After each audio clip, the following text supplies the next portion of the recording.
Good morning, student. Today we will continue our new chapter, noun.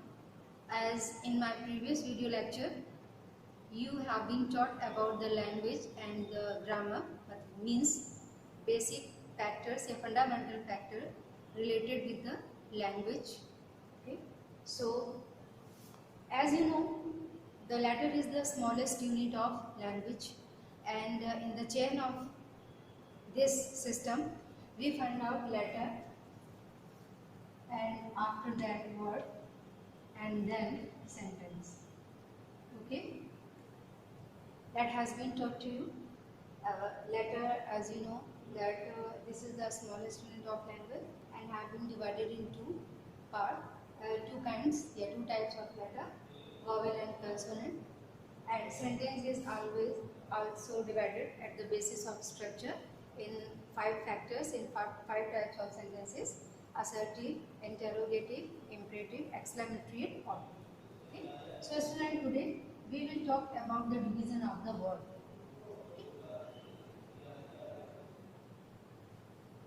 Letter and sentence. Okay. So today we will discuss about the particular word, shabd. As you know, the definition of word is a group of letters which conveys meaning, which has meaning, clear meaning, ना, जिसका कोई मतलब निकलता है. ऐसे ही letters का जो group होता है, समूह होता है, जब उसका कोई मीनिंग निकलता है उसको हम वर्ड बोलते हैं. ये सारी चीजें आपको क्लियर है. Now, as far as division of the word is related, या types of the word is related, you know, in English language a word can work in mostly 8 different ways. Okay. A word in English language, a word can work in different types of form, and totally these different forms are counted in 8. So you can divide the word in 8 division or 8 kinds of word, you can say, and that division is called parts of speech.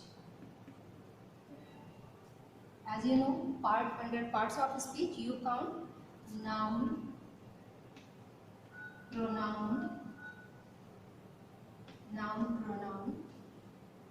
verb, adverb, preposition, noun, pronoun, verb, adverb, preposition. One is left here. Noun, pronoun, adjective, noun, pronoun, adjective, verb, adverb, preposition, conjunction, and interjection. Okay. Interjection.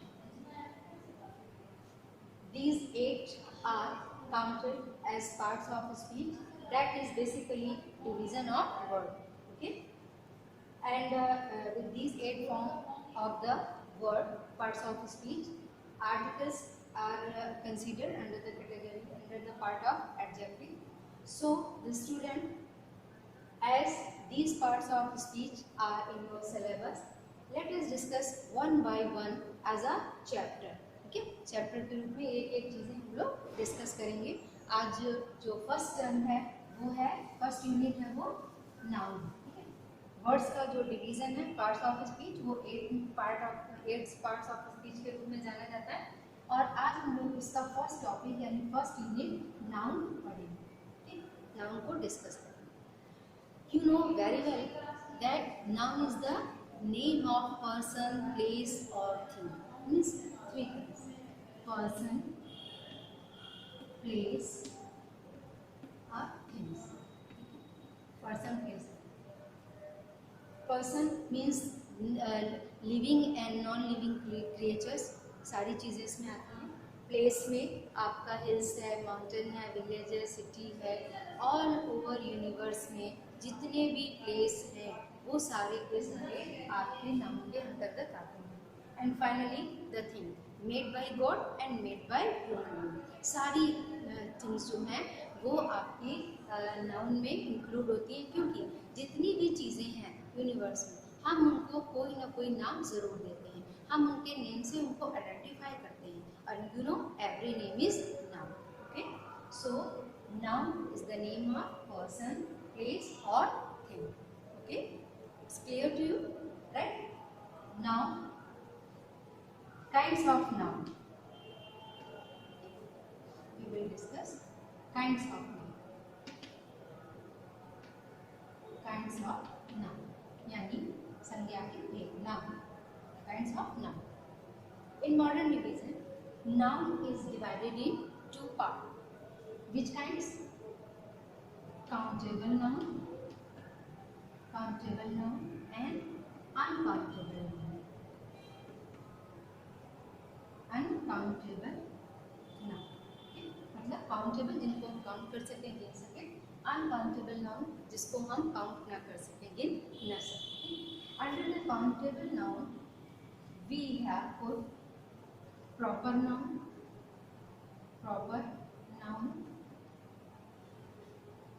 and next one is common noun, proper noun, common noun and collective noun.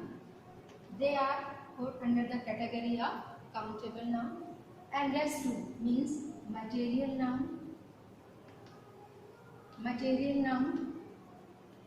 and abstract noun. They are put under the category of uncountable noun.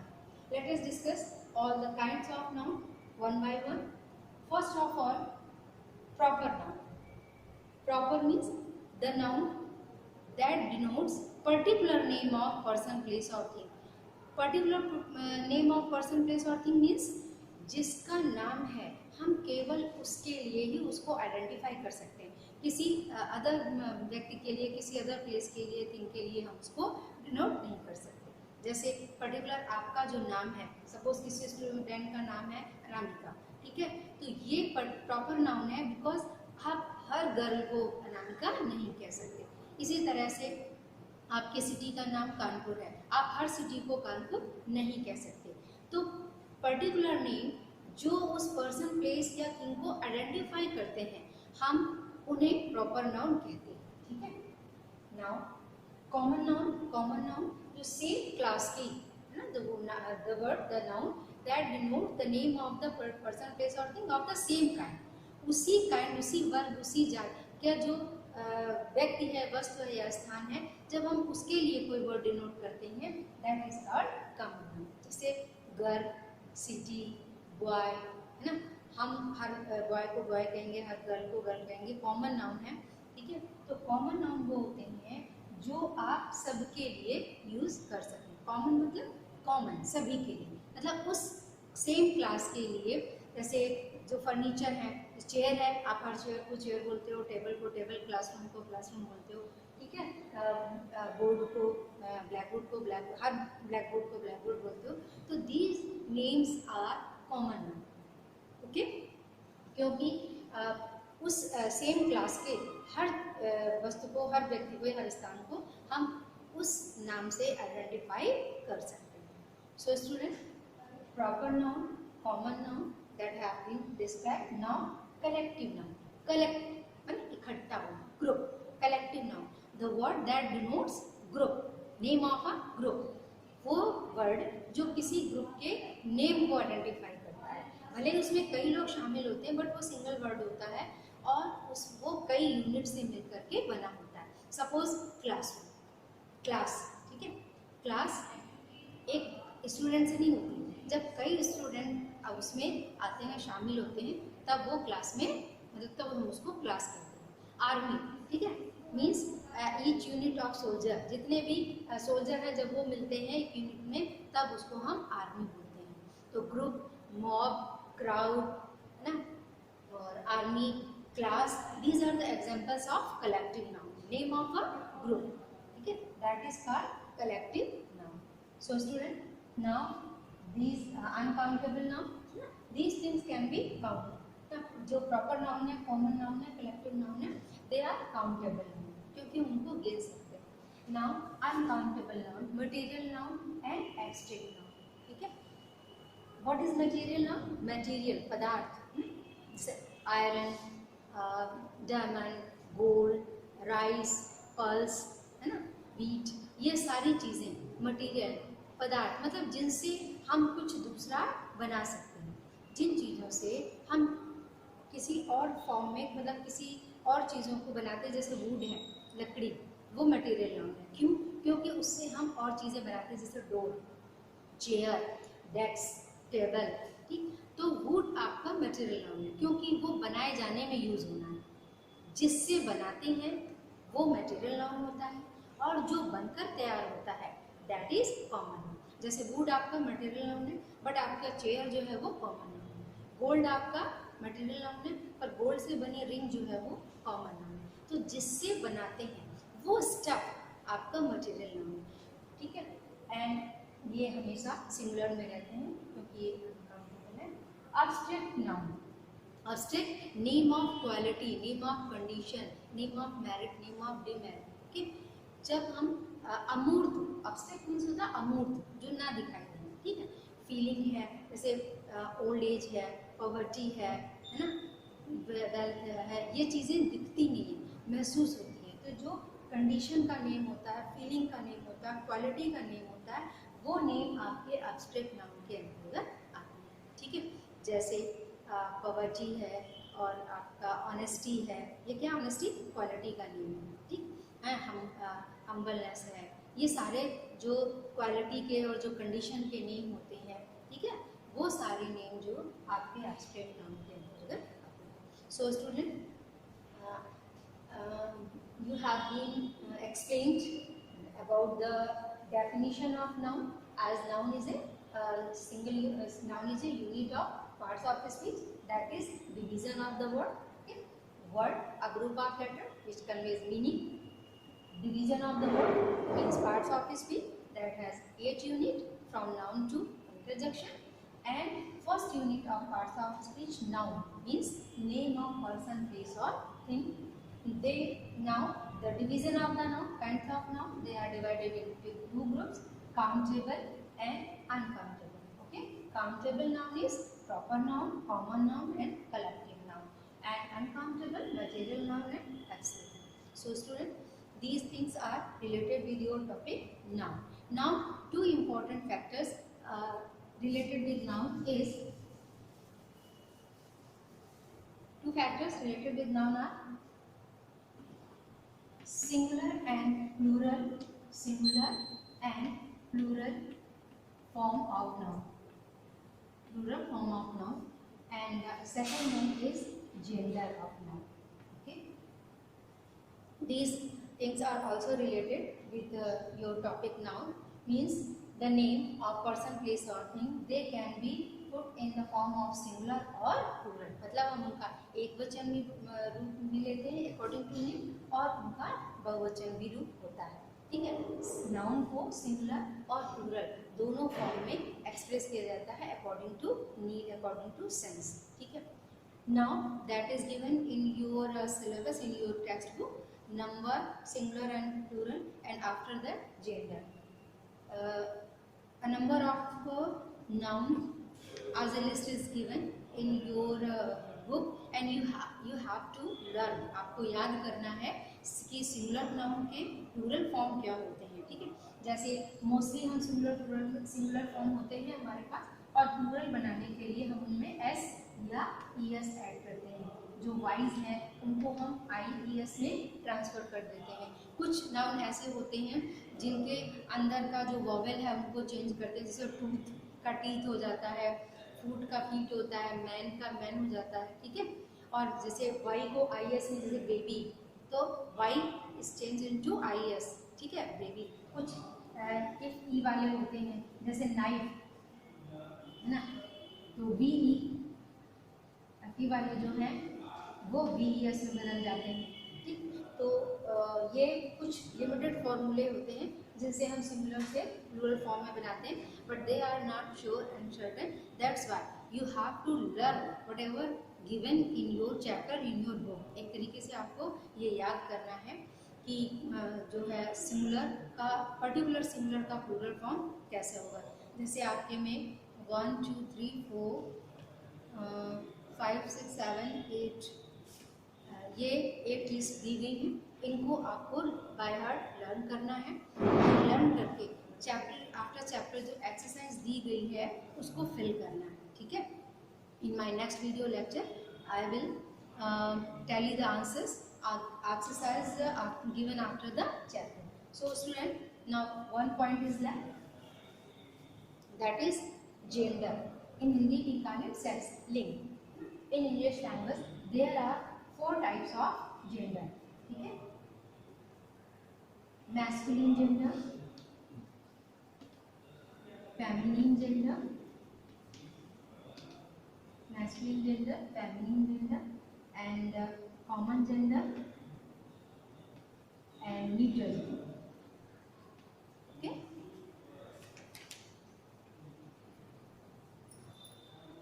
neutral gender, okay? In Hindi language we find only 2 gender, masculine and feminine, purush ling and स्त्रीलिंग, ठीक है। But in English language there are 4 kind of gender, that is also related with your noun. आपका noun singular या plural में से एक होगा और इन 4 जेंडर में से एक होगा, ठीक है। Let us describe about masculine and feminine and common gender and neutral gender. Student, first is masculine gender, the noun that denotes male is called masculine gender. जो जिनसे पुरुष जैसे मैन, बॉय, ठीक है, ये इंडिकेशन देते हैं किसके बारे में, ये देते हैं मेल्स के, जैसे डॉग है, हॉर्स है, फादर है, बॉय है, सन है, बेटा है। तो ये आपके क्योंकि मेल को डिनोटिंग वर्ड होते हैं, that's why we call it masculine gender. And next one is feminine gender. Feminine gender, the noun that denotes female, noun that denotes female gender, that one is called feminine gender, है ना। जैसे आपके mail में था father तो female हो गया mother, ठीक है। सन का डॉटर, फादर का मदर, सन का डॉटर है, लायन का लायनेस है, ठीक। तो इस तरह से जो मेल जेंडर अलग होते हैं उनका फेमिनिन जेंडर अलग होता है। Common gender that is used that denotes for both, for masculine and female, feminine both gender. जो मैस्कुलिन के लिए भी यूज होता है और फेमिनाइन जेंडर के लिए भी यूज होता है, that one is called common gender, है ना। जैसे स्टूडेंट, आप बॉय स्टूडेंट को भी स्टूडेंट बोलेंगे और गर्ल स्टूडेंट को भी आप जो है वो स्टूडेंट बोलेंगे, ठीक है। टीचर, डॉक्टर, स्टूडेंट, ठीक, ये ऐसे हैं। जैसे छोटा बच्चा है तो बेबी है, अब वो चाहे मेल बेबी हो चाहे फीमेल बेबी हो, तो ये जो वर्ड होते हैं वो मेल और फीमेल दोनों के लिए डिनोट करते हैं, दोनों को यूज किए जाते हैं, that's why we call it common gender. Finally neutral, neutral mean निर्जीव, lifeless, non living, the noun that denotes non living person, non living thing, they are called neutral gender, है ना।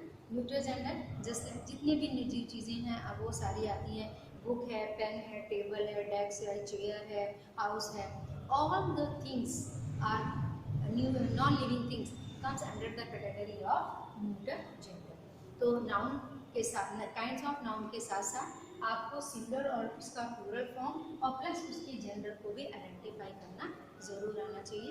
And as a chapter in your book gender is giving and the list of masculine, feminine, common and neutral gender is also giving, that's why you have to learn the list related with singular and plural and the list related with gender, okay। And do the exercise that is given after the chapter singular and plural and the chapter after the gender, and in my next video lecture I will tell you all the answer related with the exercise. Till then, have a nice day.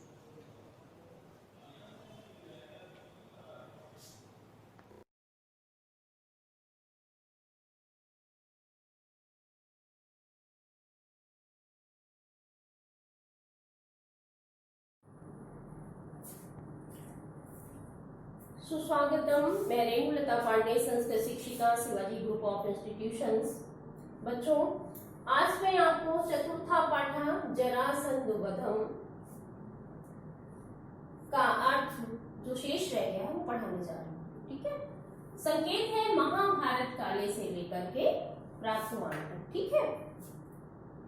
इसके पहले यानी इस अर्थ को पढ़ाने से पहले मैं ये जानना चाहूंगी कि आप लोग घर में हैं, घर में रहकर आप अपना अध्ययन गंभीरता से कर रहे हैं या नहीं कर रहे हैं तो ये ध्यान से सुन लें कि अभी तक आपने ध्यान नहीं दिया। ध्यान दीजिए बच्चों, क्यों समय जो आप व्यर्थ गंवा रहे हैं वो अच्छी बात नहीं, क्योंकि बीता हुआ समय जो है वो कभी लौट कर नहीं आता।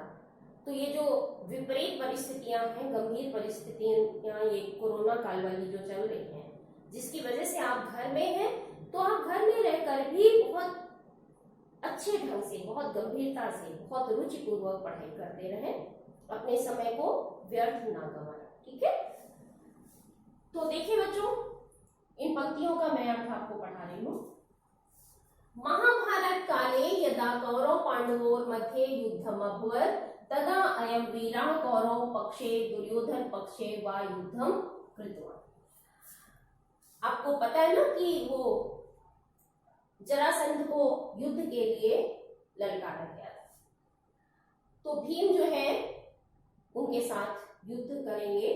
यही सब इस पैसेज में आपको बताया जा रहा है। महाभारत काल में यदा मीन्स जब कौरव पांडवोर मध्य, कौरव पांडव के बीच में युद्धम अभवत् युद्ध हुआ, तदा मीन्स तब, अयम मीन्स इन्होंने, अयम वीरा यानी इस वीर ने कौरव पक्षे दुर्योधन पक्षे वा युद्धम कृतवान्, कौरव पक्ष में अथवा दुर्योधन के पक्ष में युद्ध किया। कृतवान् मीन्स किया, और वा मीन्स होता है अथवा। महाभारत काल में जब कौरव और पांडव के बीच में युद्ध हुआ, तब इस वीर ने कौरव पक्ष में अथवा दुर्योधन के पक्ष में युद्ध किया। जरासंधेन सह भीमस्य द्वंद्व युद्धम अभवत्, जरासंधेन से, जरासंध के साथ भीम का द्वंद्व युद्ध हुआ। द्वंद्व युद्ध यानी जब दो लोग लड़ते हैं वो द्वंद्व युद्ध होता है। द्वंद्व युद्ध हुआ। भीम जरासंधयो भीषणं मल्ल युद्धम पंचविंशति वासरान प्रवर्तते स्म। भीम और जरासंध का भयंकर मल्ल युद्ध 25 दिनों तक, पंचविंशति वासरान 25 दिनों तक प्रवर्तते स्म में चला था। तस्य मल्ल युद्धे भीमं हतोत्साहितं दृष्ट्वा, उस मल्ल युद्ध में भीम को हतोत्साहित देखकर, दृष्ट्वा में देखकर, श्री कृष्ण ने कूटनीत्यानुसारम, कूटनीति के अनुसार, दो शब्द है बच्चों, कूटनीति प्लस अनुसार, यानी कूटनीति के अनुसार, भीम प्रति, भीम की ओर, संकेता कृतवान्, संकेत किया। उस मल्ल युद्ध में भीम को हतोत्साहित देखकर श्री कृष्ण ने कूटनीति के अनुसार भीम की ओर संकेत किया। संकेते श्री कृष्ण एकम तृणम गृहीत्वा, संकेत में श्री कृष्ण ने एक तिनका लेकर मध्यात् विभाजिता कृता, बीच से उसको विभाजित कर दिया। अन्ते च भगवता देवकी नंदेन संकेतम ज्ञात्वा, अन्ते च और अंत में भगवता देवकी नंदेन, भगवान देवकी नंदन के संकेतम कृत्वा, संकेत को जानकर, भीमसेन ने तस्य शरीरम द्विधा कृत्वा, उसके शरीर के दो टुकड़े करके या दो भागों में बांटकर, भूमौ निपातयामास, भूमि पर गिरा दिया। और अंत में भगवान देवकी नंदन के संकेत को जानकर भीमसेन ने उसके शरीर को दो भागों में बांटकर भूमि पर गिरा दिया। एवं बलिष्ठम जरासंधम पांडुपुत्रेण घातित्वा तेन कारागृहीतान पार्थिवान वासुदेवो मोचयामास। एवं इस प्रकार, बलिष्ठम जरासंधम, बलिष्ठ या बलवान जरासंध को पांडुपुत्रेण घातित्वा, पांडुपुत्र के द्वारा मारकर, तेन कारागृहीतान, उसके द्वारा, कारागृहीतान जेल में पकड़े गए राजाओं को, वासुदेवो मोचयामास, वासुदेव ने मुक्त करा दिया या छुड़ा दिया। ते अपि तम भगवतम बहुधा स्तुतवन्ता, ते अपि, वे भी उन भगवान की अनेक प्रकार से प्रशंसा करते हुए या बार बार प्रशंसा करते हुए, स्वान स्वान जनपदान, अपने अपने जनपदों की ओर पेरिरे मीन्स प्रस्थान किया। उन्होंने भी उन भगवान की अनेकों बार से प्रशंसा करते हुए अपने अपने जनपदों की ओर प्रस्थान किया। अनेन प्रकारेण जरासंधा वीर गति प्राप्तवान। अनेन प्रकारेण इस प्रकार से जरासंध ने वीर गति को प्राप्त किया। ठीक है, फिर से देख ले। महाभारत काल में जब कौरव और पांडव के बीच में युद्ध हुआ, तब इस वीर ने कौरव पक्ष में अथवा दुर्योधन के पक्ष में युद्ध किया। जरासंध के साथ भीम का द्वंद्व युद्ध हुआ। भीम जरासंध का भयंकर मल्लयुद्ध 25 दिनों तक चला था, प्रवर्ततेषु चला था। उस मल्लयुद्ध में भीम को हतोत्साहित देखकर श्री कृष्ण ने कूटनीति के अनुसार भीम की ओर संकेत किया। संकेत में श्री कृष्ण ने एक तिनके को लेकर मध्य से विभाजित कर दिया या बीच से विभाजित कर दिया, और अंत में भगवान देवकी नंदन के संकेत को जानकर भीमसेन ने उसके शरीर को 2 भागों में करके भूमि पर गिरा दिया। इस प्रकार बलिष्ठ जरासंध को पांडु पुत्र के द्वारा मारकर उसके द्वारा जेल में पकड़े गए राजाओं को वासुदेव ने मुक्त करा दिया, और वे भी उन भगवान की अनेक प्रकार से स्तुति करते हुए या प्रशंसा करते हुए अपने अपने जनपदों की ओर चल दिए या प्रस्थान किया। इस प्रकार से जरासंध वीर गति को प्राप्त हुआ। ठीक है बच्चों, तो ये जरासंध वधम जो पाठ है, इसका अर्थ आज कंप्लीट हो गया है। तो आप इस चैप्टर को पढ़ें और फिर उसका अर्थ लिखें और उसके शब्दार्थ भी याद करें। इसके बाद मैं इस पाठ की एक्सरसाइज कराती हूँ। ठीक है,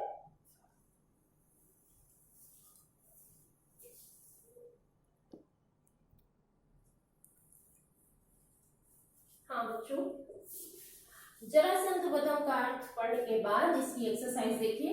अनुप्रयोगा यानी एक्सरसाइज। फर्स्ट एक्सरसाइज है जरासंधा कहाँ आसी। जरासंध कौन था? तो जरासंधा कौरव पक्ष से योद्धा आसी। जरासंध कौरव पक्ष का योद्धा था। अगला क्वेश्चन है राजा बृहद्रथस्य गृहे 2 भार्यो किम अजायन्तु। राजा बृहद्रथस्य गृहे 2 भार्यो एकम पुत्रम अजायन्तु। श्री कृष्ण भीमार्जुनेन सह कुत्र गच्छत। श्री कृष्ण भीम और अर्जुन के साथ कहाँ गए? श्री कृष्ण भीमार्जुनेन सह जरासंधस्य गृहम अगच्छत। श्री कृष्ण भीम और अर्जुन के साथ जरासंध के घर गए।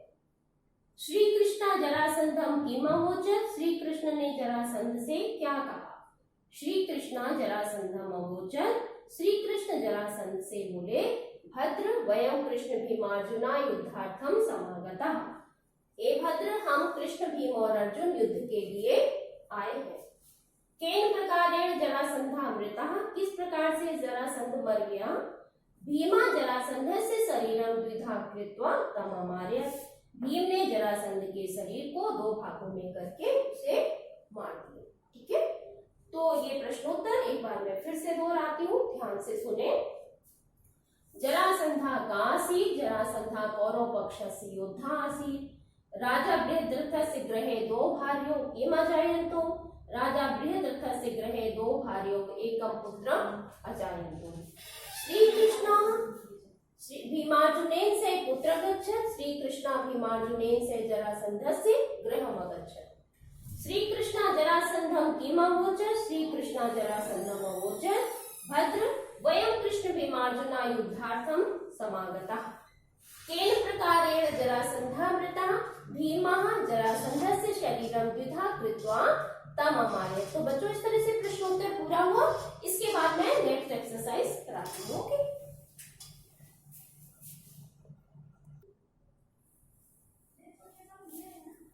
हाँ बच्चों, ये प्रश्नोत्तर हो गए। इसके बाद एक्सरसाइज नंबर 2 है रिक्त स्थानों की पूर्ति कीजिए। ठीक है,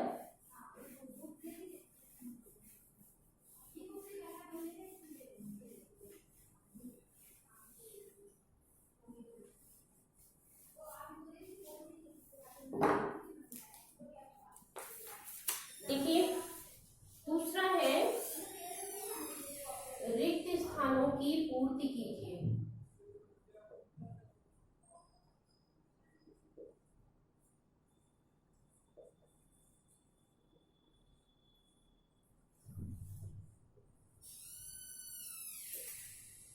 इसमें का, खा, गा, घा और अंगा। ठीक है बच्चों, जहां पर रिक्त स्थान है मैं रिक्त स्थान वाला शब्द लिख रही हूँ, बाकी तो सेंटेंस बुक में लिखा ही हुआ है। तो देखिए का रिक्त स्थान आपको लिखना है राज्ञः बृहद्रथस्य। ठीक है, ये रिक्त स्थान है।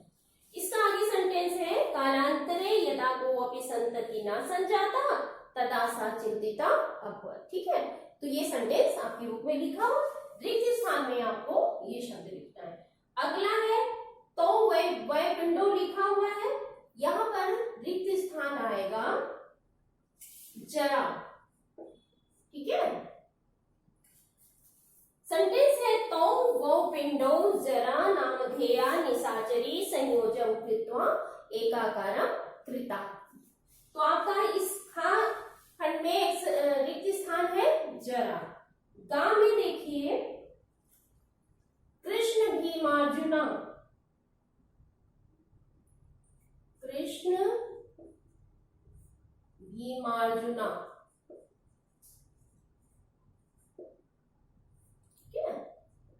ये है गा का रिक्त स्थान।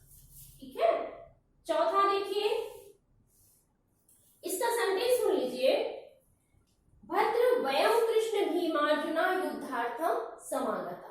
क्लियर। नेक्स्ट है तस्य मल्लयुद्धे भीमं, इसमें हतोत्साहितम शब्द आएगा, पहला रिक्त स्थान हतोत्साहितम, ये पहला रिक्त स्थान। दृष्ट्वा श्री कृष्ण, फिर आएगा कूटनीत्यानुसारम, कूटनीत्यानुसारम, ये दूसरा रिक्त स्थान है इसी खंड घा में। और तीसरा है संकेतम कृतवान, संकेतः कृतवान। ओके, ये है तीसरा रिक्त स्थान। इसका सेंटेंस है बच्चों, तस्य मल्लयुद्धे भीमं हतोत्साहितं दृष्ट्वा श्रीकृष्णः कूटनीत्यानुसारं तम प्रति संकेतः कृतवान। ठीक है, तो इस तरह से घा में 3 रिक्त स्थान है, 1, 2 और 3। लास्ट है शरीरम, इसमें भी 2 है। पहले रिक्त स्थान में शरीरम आएगा और दूसरे में आएगा भूमौ। ठीक है, इसका सेंटेंस है अन्ते च भगवता देवकी नंदेन भीमसेना संकेतः ज्ञात्वा भीमसेनः तस्य शरीरं द्विधा कृत्वा भूमौ निपात्य मास। ठीक है, तो इस तरह से ये रिक्त स्थान पूरा हो गया है बच्चों।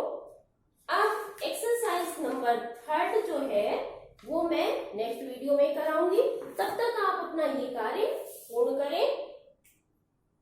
बुक में जो एक्सरसाइज फिल कर रहे हैं वो पेंसिल से फिल करें। बहुत ही सुंदर राइटिंग होनी चाहिए, स्वच्छ और सुंदर लिखें, इस बात का ध्यान रखना है आप। ठीक है, धन्यवाद, आपका दिन मंगलमय।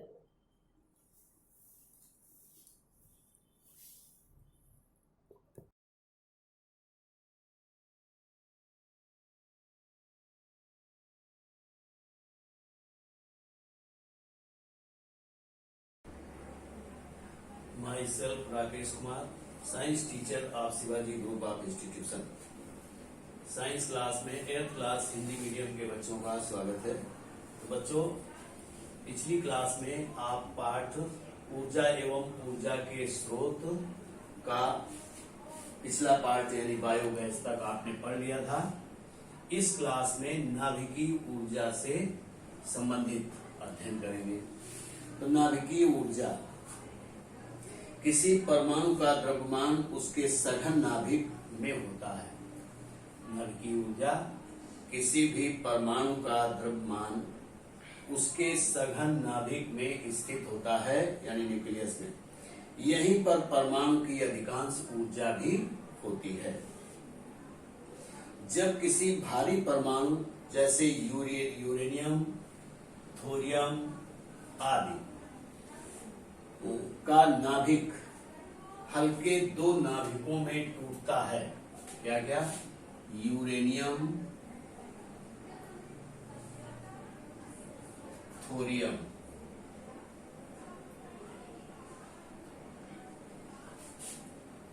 यानी भारी नाभिक जब जैसे यूरेनियम, थोरियम दो छोटे नाभिकों में टूटता है तो दोनों हल्के नाभिक बनते हैं, जिनके कारण बहुत अधिक ऊर्जा मुक्त होती है। तो यह प्रक्रिया नाभिकीय विखंडन कहलाती है। इस क्रिया में उत्पन्न ऊर्जा को नाभिकीय ऊर्जा कहते हैं।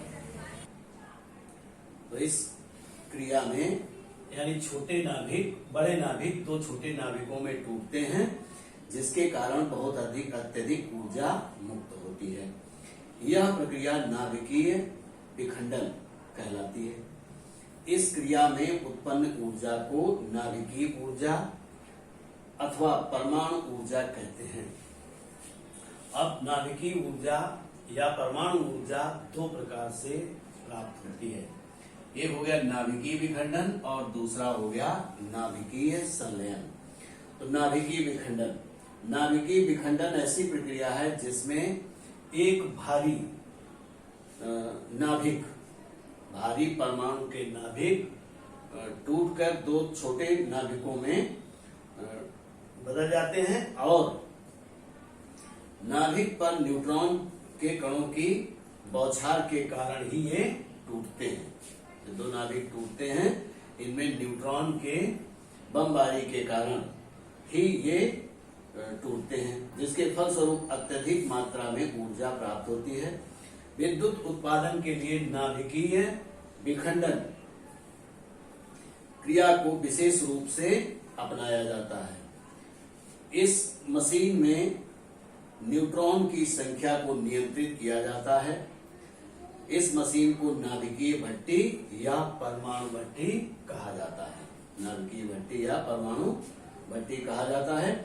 इस भट्टी से निकलने वाली ऊर्जा जल से भाप बनाने में, यानी इस प्रक्रिया से जो निकलने वाली ऊर्जा है उसका उपयोग पानी से भाप बनाने में किया जाता है, जिससे टरबाइन चलाकर विद्युत ऊर्जा उत्पन्न की जाती है। ऐसे परमाणु ऊर्जा घर भारत में तारापुर, कोटा और कलपक्कम आदि जगहों पर स्थापित किए गए हैं। अब दूसरा है नाभिकीय संलयन। संलयन का मतलब होता है जोड़ना। ऐसी विधि जिसके अंतर्गत हल्के नाभिक जैसे हाइड्रोजन, हीलियम के हल्के नाभिक, लिथियम भी आता है, हाइड्रोजन, हीलियम, लिथियम छोटे नाभिक संयोग करके उच्च तापमान पर जोड़ करके, यानी खुद जुड़ करके, उच्च तापमान में जुड़ करके या संयोग करके भारी तत्वों में परिवर्तित हो जाते हैं, नाभिकीय संलयन कहलाते हैं। इस क्रिया में ऊर्जा बहुत अधिक मात्रा में प्राप्त होती है। जैसे सूर्य में ऊर्जा का उत्पादन नाभिकीय संलयन क्रिया के फलस्वरूप ही होता है। यानी हीलियम के परमाणु या हीलियम के नाभिक, छोटे नाभिक उच्च ताप में जुड़ते हैं और जुड़ने पर बहुत भारी मात्रा में ऊर्जा उत्सर्जित करते हैं। सूर्य के केंद्र में हाइड्रोजन परमाणु उच्च ताप पर जुड़कर हीलियम परमाणु बनाते हैं। इस प्रक्रिया में अत्यधिक मात्रा में ऊर्जा उत्पन्न होती है। अब ईंधन के अंतर्गत देखिए, ईंधन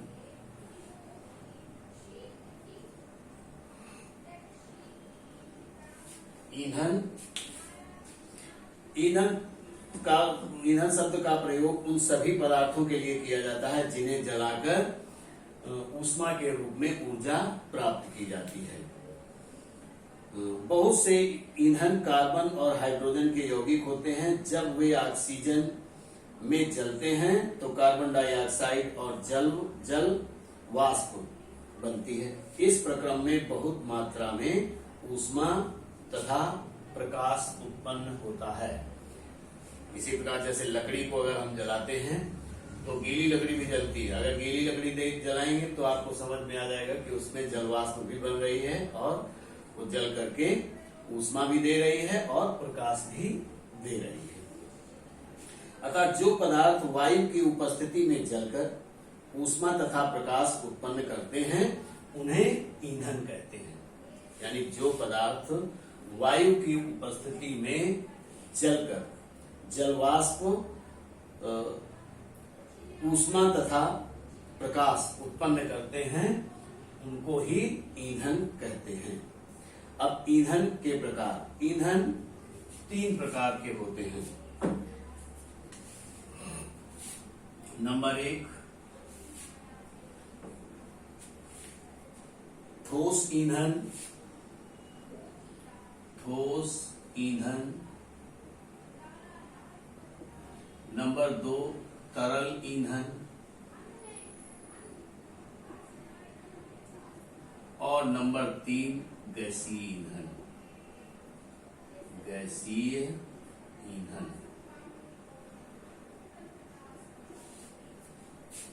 तो सबसे पहला ठोस ईंधन।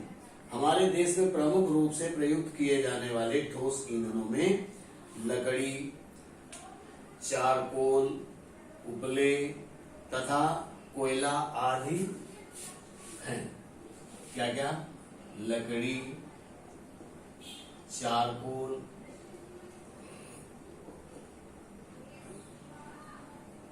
कोयला, उपले आदि। मुख्य रूप से ठोस ईंधनों में हमारे देश में लकड़ी, चारकोल, कोयला, उपले आदि का इस्तेमाल किया जाता है। भोजन पकाने एवं अन्य अनेक कार्य हेतु करोड़ों टन लकड़ी तथा कंडों का प्रयोग किया जाता रहा है। कोयले को भी परंपरागत ईंधन की तरह प्रयोग में लाया जाता है। ग्रामीण क्षेत्रों में लकड़ी तथा उपले ईंधन की आवश्यकता की लगभग 80% पूर्ति करते हैं। चलो, तो ये ठोस ईंधन हो गया। अब तरल ईंधन। तरल ईंधन सर्वाधिक मात्रा में प्रयोग में लाया जाने वाला ईंधन क्या है? केरोसिन। केरोसिन।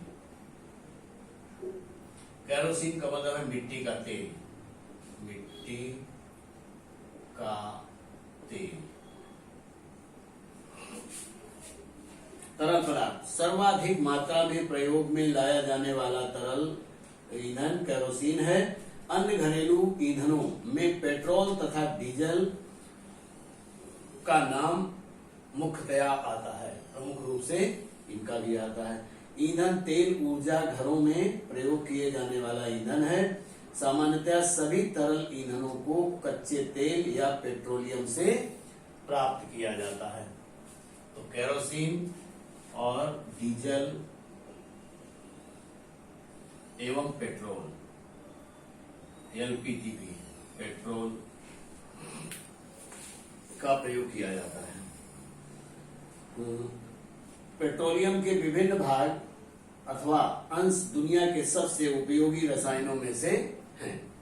अब आता है तरल ईंधन या गैसीय। तरल ईंधन हो गया गैसीय ईंधन।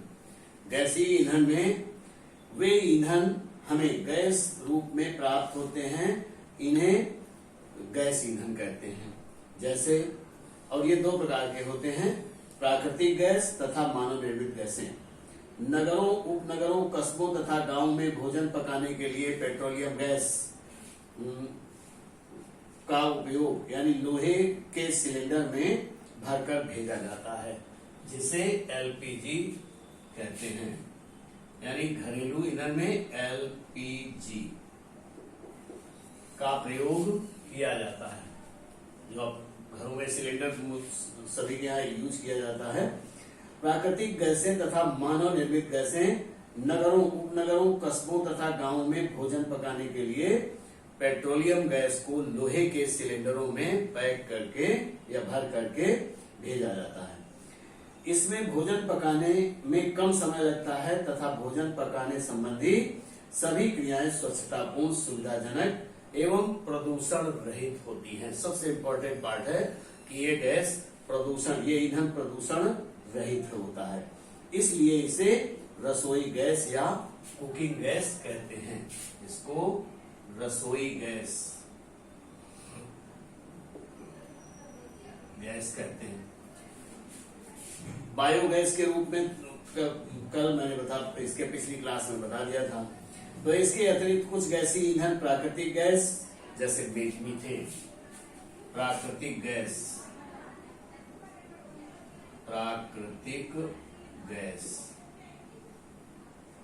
CH4 मीथेन,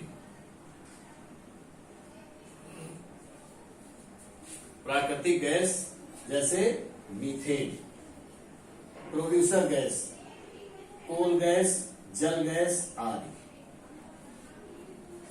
तो चलिए अब देखते हैं ईंधन का ऊष्मीय मान। ईंधन का ऊष्मीय मान, ईंधन का ऊष्मीय मान। प्राथमिक ईंधन, द्वितीयक ईंधन या कच्चा ईंधन, ये तीन प्रकार से देखे जाते हैं। नंबर 1 प्राथमिक ईंधन,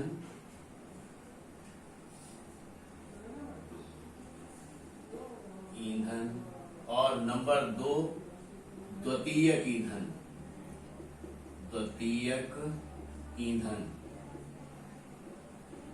और नंबर 3 कच्चा ईंधन,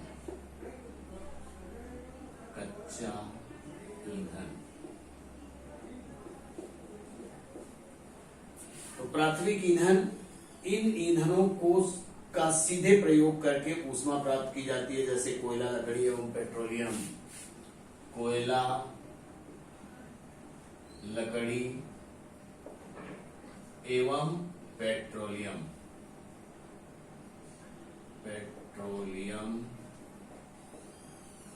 अब द्वितीयक ईंधन, इन ईंधनों को प्राथमिक ईंधनों से प्राप्त किया जाता है, जैसे कोल गैस, जल gas, producer gas. Coal gas, जल गैस एवं प्रोड्यूसर ईंधन,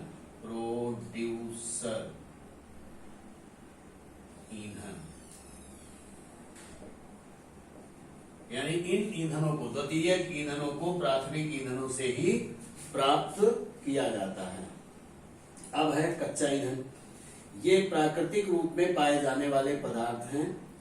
इन पदार्थों को कच्चे रूप में ही ईंधन के रूप में प्रयोग किया जाता है, जैसे लकड़ी, कोयला आदि। लकड़ी, कोयला आदि। अब ठोस ईंधन में लकड़ी 34,000 किलो जूल का, लकड़ी का ऊष्मीय मान 34,000 जूल होता है। इसी तरीके से कोयले का 34,000 जूल होता है तथा लकड़ी का 17,000 से 22,000 तक होता है। लकड़ी का 17,000 से 22,000 तक ऊष्मीय मान होता है। कोयले का 34,000 किलो जूल प्रति किलोग्राम होता है। उपले या कंडे का 6,000 से 8,000 किलो जूल होता है। अब तरल ईंधन केरोसिन 45,000 किलो जूल प्रति किलोग्राम। इसी प्रकार से पेट्रोल 47,000 किलो जूल प्रति किलोग्राम और डीजल भी 47,000 किलो जूल प्रति किलोग्राम के रूप में हमको ऊष्मा देता है। इसलिए इनका ऊष्मीय मान भी कितना हो गया। संशोधित ईंधन। अब अगला है संशोधित ईंधन। इन ईंधनों को प्राकृतिक ईंधन से प्राप्त किया जाता है, जैसे कोल, चारकोल एवं पेट्रोलियम। पारंपरिक ईंधन, फिर है पारंपरिक ईंधन। ईंधन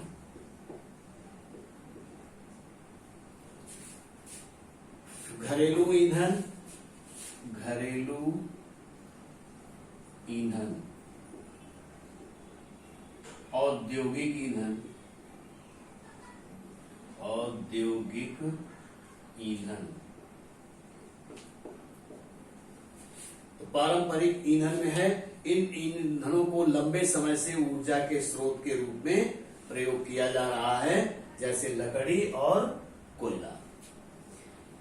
घरेलू ईंधन, इन ईंधनों को घर में विभिन्न कार्यों के संपादन के लिए प्रयोग किया जाता है, जैसे लकड़ी, कोयला और एलपीजी गैस।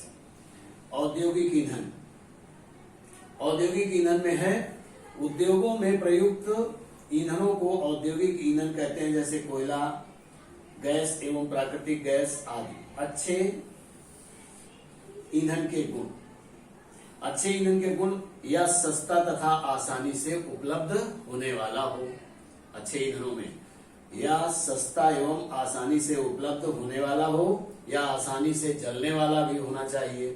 नंबर 3, एक अच्छे ईंधन का ऊष्मीय मान उच्च होना चाहिए।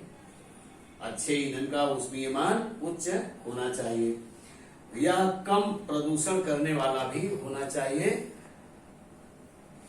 अदरवाइज ये मान के चलें कि अगर हमारा वातावरण ही गड़बड़ हो जाए तो ये बहुत बड़ी बात है। तो इसी प्रकार इसे जलने के बाद कोई हानिकारक उत्पाद नहीं उत्पन्न होना चाहिए, जिससे कि सामान्य जनजीवन के स्वास्थ्य में प्रभाव पड़ रहा हो।